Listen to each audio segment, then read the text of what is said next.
ইমানদার কখনো কোনো কথা বলার আগে সেই কথা সত্য কিনা বাস্তব কিনা সেটি যাচাই বাছাই না করে বলবে না। ইমানদার কখনো গুজবে কান দিবে না। ইমানদার কখনো শোনা কথার উপরে ভিত্তি করে কোনো সিদ্ধান্ত গ্রহণ করবে না। এই শিক্ষাটাও আজকের বাস্তবতার আলোকে আমাদের সমাজের জন্য অত্যন্ত গুরুত্বপূর্ণ এবং প্রয়োজনীয়। প্রিয় ভাইরা আমার, আমাদের চতুর্পাশে যদি আমরা তাকাই, আমরা দেখতে পাবো সোশ্যাল মিডিয়াতে, ফেসবুকে আজকাল কোনো তথ্য উপাত্ত পেলে সেটার পরখ করা ছাড়া, যাচাই বাছাই করা ছাড়া, সত্য অসত্য নিরূপণ করা ছাড়া আমরা অনেকে সেটার প্রচার প্রচারণায় নেমে যাই। আমরা অনেকে সেটার শেয়ার দেওয়া শুরু করে দেই। আমরা অনেকে এটার উপর ভিত্তি করে অনেককে নিন্দা মন্দ করা শুরু করে দেই। এমনকি আজ আমরা যেই জায়গায় দাঁড়িয়ে আছি, বাংলাদেশের যে সামাজিক বাস্তবতা, সেই বাস্তবতার আলোকে বলা যায় অনেক সময় অনেক ব্যক্তিকে সমাজে মিডিয়ার মাধ্যমে নানাভাবে হয়রানি করে তাকে খারাপ মানুষ হিসাবে, কালপ্রিট হিসাবে দেখানো হয়, অথচ তার দোষ, যে সমস্ত দোষের কথা তাকে বলা হয়, যে সমস্ত দোষে তাকে দোষী বানানো হয়, সে সমস্ত দোষ থেকে তিনি শত সহস্র গুণ পবিত্র এবং পরিচ্ছন্ন। ভাইরা আমার, যে আমরা যেই কোনো মূল্যে, যেই কোনো ভাবে যেন কোনো প্রকার গুজবে কান না দেই, আমরা যেন গুজব থেকে বেঁচে থাকি। আল্লাহ তাআলা আমাদেরকে তৌফিক দান করুন।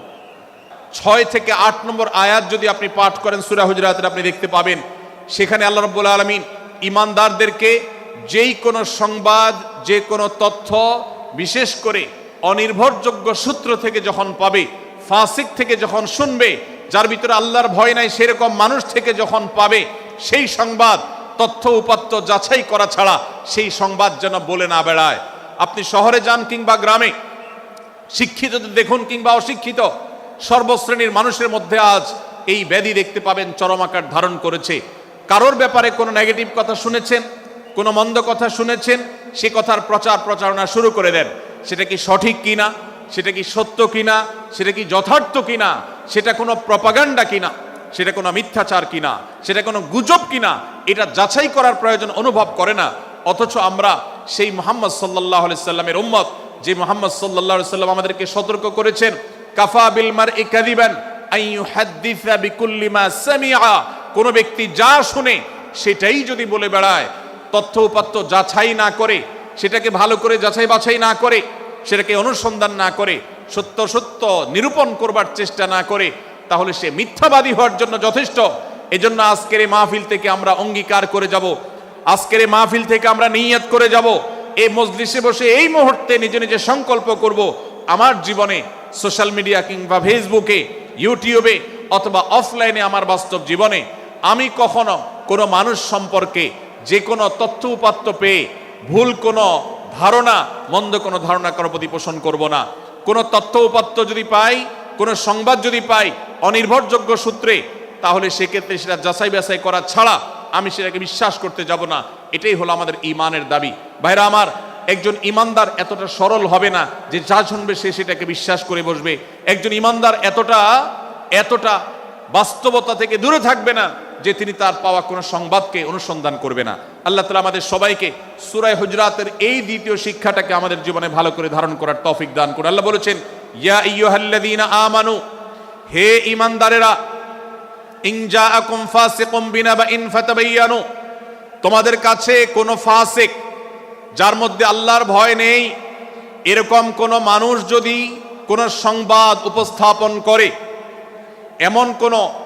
এমনকি গণমাধ্যমেও যদি কোনো সংবাদ প্রচারিত হয়, সংবাদদাতার মধ্যে যদি আল্লাহর ভয় না থাকে, সে যদি টাকার বিনিময়ে কারোর চরিত্র হনন করতে পারে, সে যদি অ্যাডভার্টাইজ পেয়ে কোনো কোম্পানির হয়ে দালালি করতে গিয়ে অন্য কারোর বিরুদ্ধে কোনো মিথ্যাচার করে, সে যদি বিদেশিদের এজেন্ডা বাস্তবায়ন করতে গিয়ে আলেম সমাজের চরিত্রকে কলঙ্কিত করে, কোনো ভালো মানুষকে দোষী হিসাবে সাব্যস্ত করে, তো আল্লাহ তাআলা আমাদেরকে সতর্ক করেছেন, ফাতাবায়ানু, সেই সংবাদ সত্য কিনা আমাদেরকে যাচাই করতে হবে। আন তুসিবু কওমান বিজাহালাহ ফাতুসবিহু আলা মা ফাআলতুম নাদিমিন, যদি আমরা যাচাই বাছাই না করে যা শুনি সেটাকে বিশ্বাস করতে থাকি, তাহলে আমরা এক সময় লজ্জিত হতে হবে, অনুতপ্ত হতে হবে আমাদের এই ভুল অবস্থানের কারণে। এজন্য ভাইরা, আজকের এই মাহফিল থেকে আমরা প্রতিশ্রুতি নিজের সঙ্গে নিজে দিয়ে যাব যে আমরা কখনো কোনো তথ্য উপাত্ত পেলে, কোনো সংবাদ পেলে সেটাকে বিশেষ করে কারোর চরিত্র সম্পর্কিত যদি হয়, কারোর সম্পর্কে নেগেটিভ যদি হয়, তাহলে সেটাকে বিশ্বাস করবার আগে ভালো করে অনুসন্ধান করব। যতক্ষণ আমি নিশ্চিত না হব ততক্ষণ পর্যন্ত সেটার প্রচার করব না। আল্লাহ তাআলা আমাদের সবাইকে কোরআনের এই শিক্ষাটাও আমাদের জীবনে ধারণ করবার তৌফিক দান করুন। ভাইরা আমার, তৃতীয় যে শিক্ষা সূরা হুজুরাতের, সেটি হলো আল্লাহ রাব্বুল আলামিন সূরা হুজুরাতের 9 এবং 10 নম্বর আয়াতে ইমানদারদের মধ্যে যদি কখনো মতভিন্নতা, মতপার্থক্য, যে এটা যদি মারামারিতে পরিণত হয়, ইমানদারদের মধ্যে যদি কখনো দুই পক্ষ গন্ডগোল এবং ফাসাদের মধ্যে লিপ্ত হয়ে যাওয়ার মতো দৃশ্যের অবতারণা হয়, তাহলে আমরা যেন আমাদের মুসলমান ভাইদের ঘর পোড়ার মধ্যে আলু পোড়া দিতে না যাই।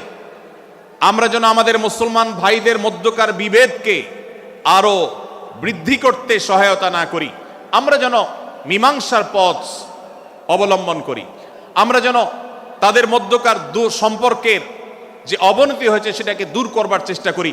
আল্লাহ রাব্বুল আলামিন এই নির্দেশ দিতে গিয়ে বলেছেন, ওয়া ইন তাইফাতানি মিনাল মুমিনিনা ইকতাতালু, যদি ইমানদারদের দুটি দল, দুটি গ্রুপ নিজেদের মধ্যে মারামারিতে লিপ্ত হয়ে যায়, ফাসলিহু বাইনাহুমা,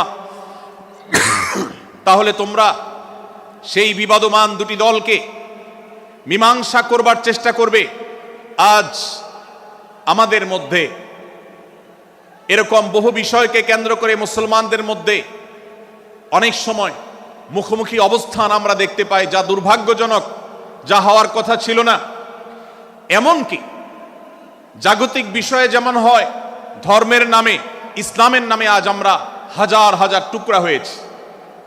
আজ গোটা বিশ্বে আমাদের মুসলমানদের যে অবস্থান দুর্বল হয়েছে, এর অন্যতম প্রধান কারণ হলো আমাদের অনৈক্য।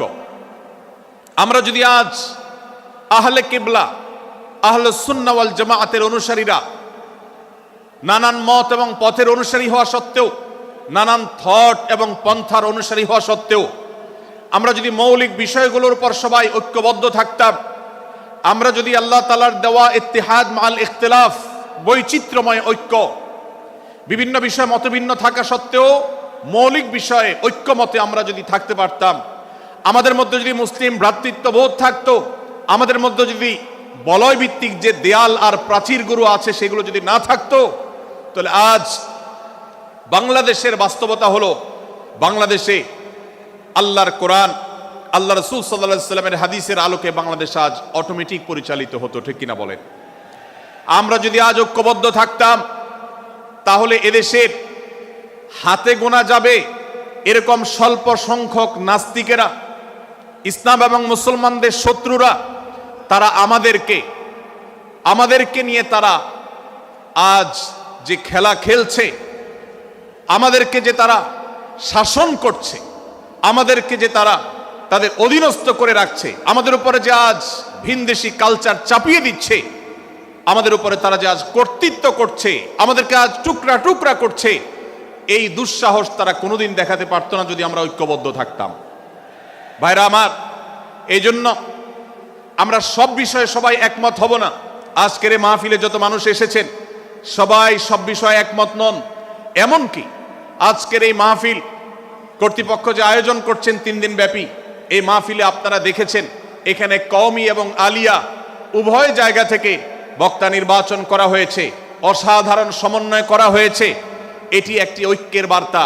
আমরা আশা করব মাঠ পর্যায়ে আমরা যারা কাজ করব, আমরা প্রত্যেকে আমাদের অন্য মতের, ভিন্ন মতের যে সমস্ত মুসলমান ভাইরা আছেন, তার সাথে আপনার কোনো থটগত মত পার্থক্য থাকতে পারে, চিন্তাগত কোনো ভিন্ন মত থাকতে পারে, কিন্তু দিন শেষে তিনি আপনার মুসলমান ভাই।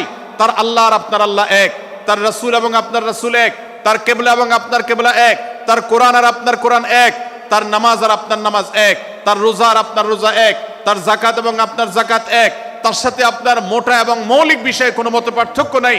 অতএব ছোটখাটো বিষয়কে কেন্দ্র করে আপনি যদি তাকে আপনার প্রতিপক্ষ মনে করেন, আপনি যদি তাকে আপনার শত্রু মনে করেন, এটা হবে আপনার ইসলামের জন্য, আপনার জন্য, এদেশের মুসলমানদের জন্য সবচেয়ে বড় ভুল।